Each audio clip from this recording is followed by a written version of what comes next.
नितिन नवीन जी ने भारतीय जनता पार्टी के राष्ट्रीय अध्यक्ष का दायित्व तो संभाल लिया, इसे कैसे देखते हैं? भारतीय जनता पार्टी सबकी पार्टी है और युवा, महिला, किसान और मजदूर इनको प्रायोरिटी देती है। तो युवा 45 साल का हमारा ऊर्जावान कार्यकर्ता और जो बहुत अनुभवी है, मंत्री भी रहे हैं, विधायक भी अनेक बार रहे हैं, ऐसे नितिन नवीन जी आज अध्यक्ष बने, इसका बहुत सबको आनंद है और यही बीजेपी की विशेषता है। बाकी पार्टियों के नेता बूढ़े होंगे लेकिन एक घर से बाहर दूसरी जगह लीडरशिप नहीं जाएगी और इसलिए कल एक वाक्य सुनने जैसा है। मोदी जी ने कहा कि अब वो पार्टी के अध्यक्ष है, मेरे बॉस है, और वहाँ खड़गे जी उल्टा बोलते हैं कि हमारे हाईकमांड को हम पूछेंगे। तो ये जो पार्टी के एक लोकतांत्रिक प्रक्रिया से चुनाव होता है, ये बीजेपी की विशेषता है और इसीलिए बीजेपी आज विश्व की सबसे बड़ी पार्टी बनी है।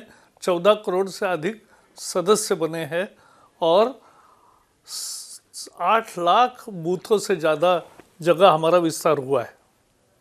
तो लेकिन जब इस चुनाव को लेकर भी कांग्रेस या कुछ अन्य दल जब कुछ टिप्पणियां करते हैं तो उसको कैसे देखते? नहीं, उसकी टिप्पणियों का क्या मतलब है? जनता को पसंद है। और अभी जैन जी की बात करते हो और 45 साल का हमारा पहली दफ़ा हो गया अध्यक्ष, तो मना कर रहे हो। तो ये कोई कांग्रेस की टिप्पणी का कोई जवाब देने की जरूरत नहीं है।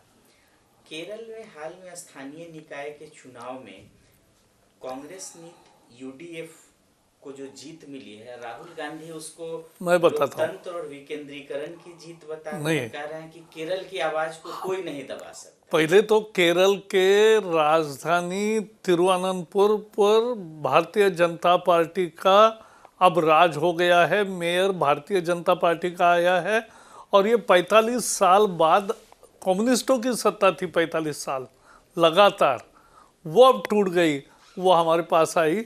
ये इस इलेक्शन का सबसे बड़ा हाईलाइट है। हमारे नगर परिषद के भी प्रतिनिधि बढ़े, हमारे ग्राम पंचायत भी बढ़ी और हमारा सारे लोकल रिप्रेजेंटेटिव की संख्या बढ़ी। तो ये भारतीय जनता पार्टी की ग्रोथ से आज बाकी पार्टियां चिंताग्रस्त है, चिंता में है कि कैसा मुकाबला करे। लेकिन बोलने में कुछ भी बोले, वहाँ की एक राजनीति समझनी चाहिए। वहाँ कांग्रेस कहती है कि बीजेपी कम्युनिस्ट एक है, कम्युनिस्ट कहते हैं कि बीजेपी कांग्रेस एक साथ चलते हैं, एक दूसरे को मदद करते हैं। वास्तविकता है कि कम्युनिस्ट और यूडीएफ और एलडीएफ ये दोनों केरल में एक नूरा कुश्ती खेलते हैं और बाहर ये इंडी अलायंस के घटक है। तो ये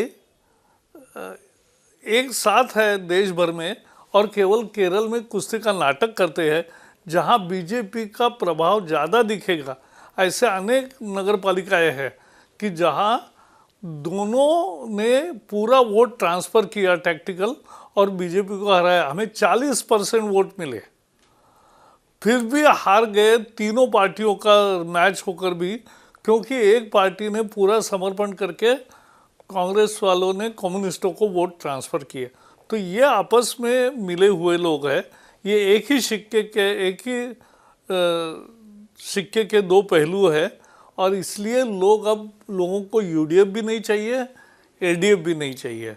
अभी एलडीएफ पर गुस्सा है, इसलिए यूडीएफ को लगता है कि हम आएंगे। बिल्कुल नहीं आएंगे, क्योंकि लोगों ने ये भी समझा है कि 70 साल में इन्हीं की राज, एक बार एलडीएफ, एक बार यूडीएफ, एक बार ऐसा ही चला।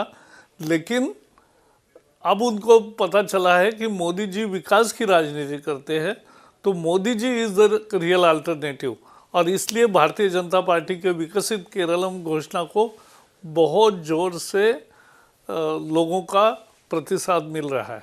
लेकिन कांग्रेस पार्टी ने वहाँ जो विधानसभा चुनाव आसन्न है उसमें 100 सीटें जीतने का लक्ष्य रखा है। वो अलग है, लक्ष्य कुछ भी रखे, जनता जब क्रांति करती है तो ऐसे किसी, उन्होंने तो 77 के चुनाव में भी 400 सीटें आने की तैयारी की थी, लेकिन हार गए, और जनता पार्टी ने 296 सीटें जीती। तो ऐसे बहुत आंसू ने जो आंदोलन किया 1 साल में बदल गया। गुजरात में नवनिर्माण आंदोलन हुआ 1 साल में बदल गया, बिहार में आंदोलन हुआ 1 साल में बदल गया। ऐसे जब होता है मूड, आज जिस तरह से सबरीमाला का चोरी का विषय आया और जिस तरह से पूरा देवस्वम बोर्ड को लूट रहा है कम्युनिस्ट पार्टी और संरक्षण दे रहा है लूट को, तो ये, और कांग्रेस जिस तरह से जमाती इस्लाम और सबरीमला पर भी सर, हाँ, जब जो थेफ्ट का जो इशू आया है उसको लेके कांग्रेस और लेफ्ट की जो राजनीति है, जो उस तरह उस विषय है, उस पर क्या टिप्पणी? नहीं, ये टिप्पणी एकदम आज पूरा आस्था पर चोट लगी है केरल के, और केरल के नहीं, मैं तो कहूँगा पूरे दक्षिण भारत से विशेषतः लाखों भक्त अयप्पा के आते हैं, अपना गहना देते हैं, अपना सोना देते हैं, लेकिन इस सोने की अगर चोरी हो रही है, और इनके समय भी गोल्ड का स्मगलिंग एयरपोर्ट से डिप्लोमेटिक मार्ग से हुआ है, जो तस्करी अभी सीरियल में दिखा रहे वैसा एक्चुअल हुआ वहाँ। तो सीपीएम और यूडीएफ दोनों गोल्ड तस्करी और ये सब चोरी, और कांग्रेस का तो एक भयंकर अपराध है। देश के घोर विरोधी जमात इस्लाम, इनके साथ इनका अलायंस, एसडीपीआई के साथ इनका, दोनों पार्टियों का एक तरह से समर्थन, मूक समर्थन चलता है, और इंडियन मुस्लिम लीग तो इनके ऑफिशियल पार्टनर है। तो ये जो है, ये केरल की जनता को अब पता चला है, और उनका मोदी जी पर विश्वास है, क्योंकि मोदी जी को वोट, अभी तो वोट बढ़ गए हमारे, 30% मिले हैं हमें लोकल बॉडीज़ में, जहां हम अच्छे संख्या में आए, तो ये अभी बढ़ेगा बहुत, और ये आप देखेंगे 3 महीने में बहुत ज़बरदस्त परिवर्तन होगा, केरल का एक नया चित्र उभरेगा। तो आरोप आपकी पार्टी पे भी ध्रुवीकरण का वो लगा रहे हैं? ध्रुवीकरण हम नहीं करते। देखो, वहाँ पीएफआई पर हमने बैन लगाया, तो कांग्रेस और कम्युनिस्ट दोनों ने उसका प्रशंसा नहीं की। प्रोग्रेसिव फ्रंट ऑफ इंडिया क्या थी?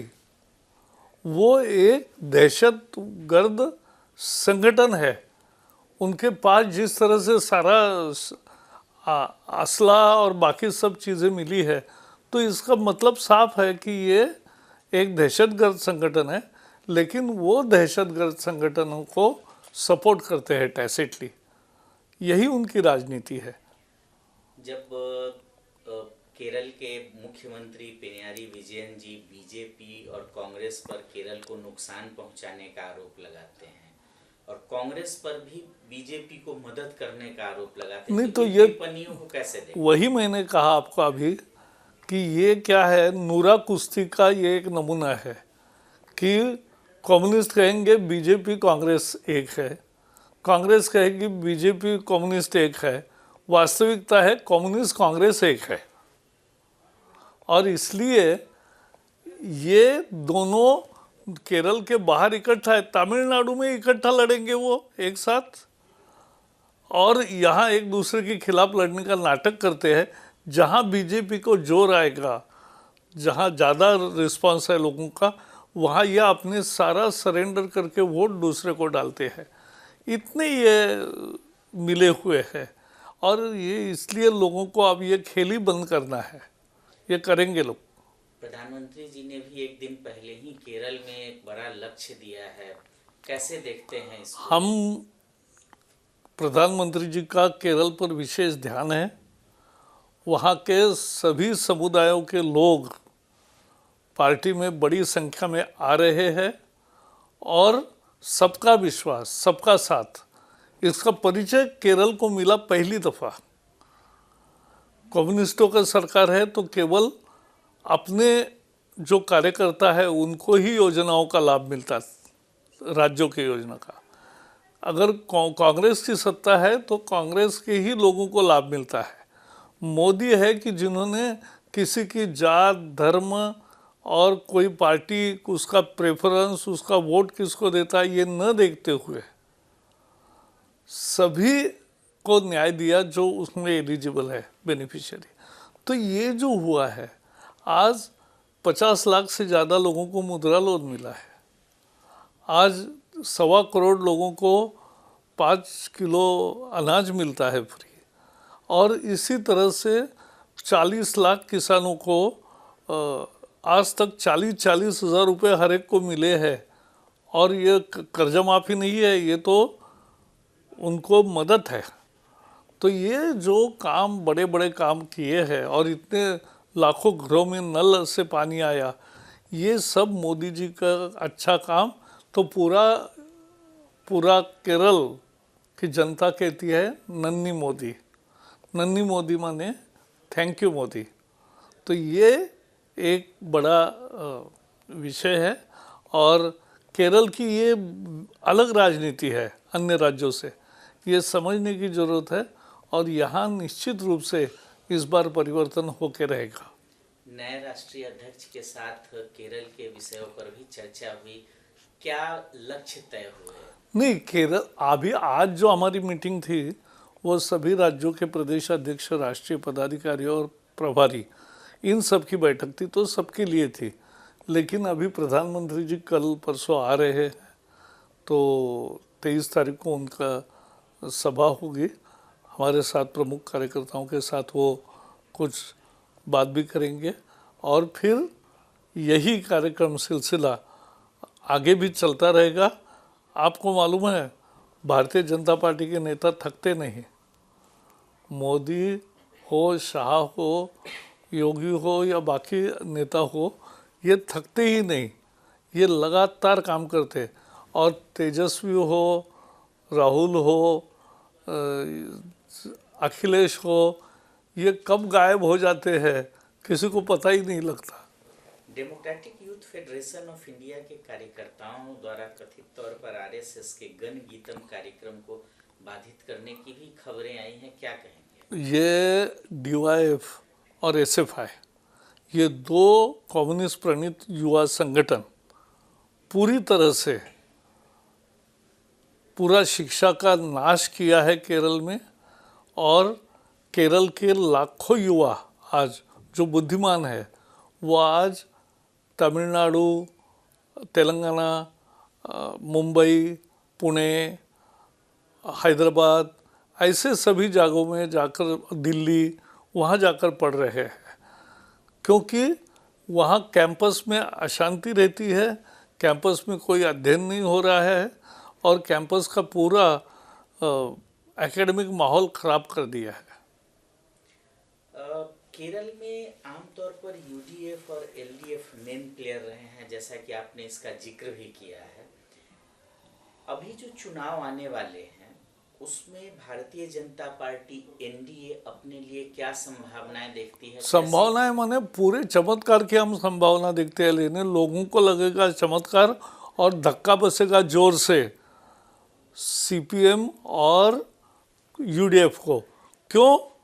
क्योंकि जैसे मैंने कहा, जब लोगों का मन बदलता है वो दिखता है, आपको बातों बातों में दिखता है। तो मोदी जी के लिए, मोदी जी ने जिस तरह से वहाँ विकास की इतने काम किए हैं, तो वो काम सब लोगों के सामने है। और कभी ऐसे विकास के काम ना कांग्रेस के ज़माने में हुए, ना कम्युनिस्टों के ज़माने में हुए। और इसीलिए इस बार आप पूरा केरल का परिदृश्य राजनीतिक बदलेगा, ये मुझे पूरा विश्वास है। आखिरी सवाल, एक खबर सुर्खियों में है, हाल ही की है, 1-2 दिनों की है, कि पॉलिसी एड्रेस था और आरोप लगा रही है वहाँ की सरकार की गवर्नर ने को लेके, और उसको लेके कुछ विवाद हुए। वो कोई मतलब नहीं है गवर्नर के साथ ये लड़ाई करना। ये जो सारे ऑपोजिशन स्टेट है वो करते हैं, गवर्नर संविधान की रक्षा के लिए है, वो वही काम कर रहे हैं और सुप्रीम कोर्ट ने भी कहा कि वो सही है।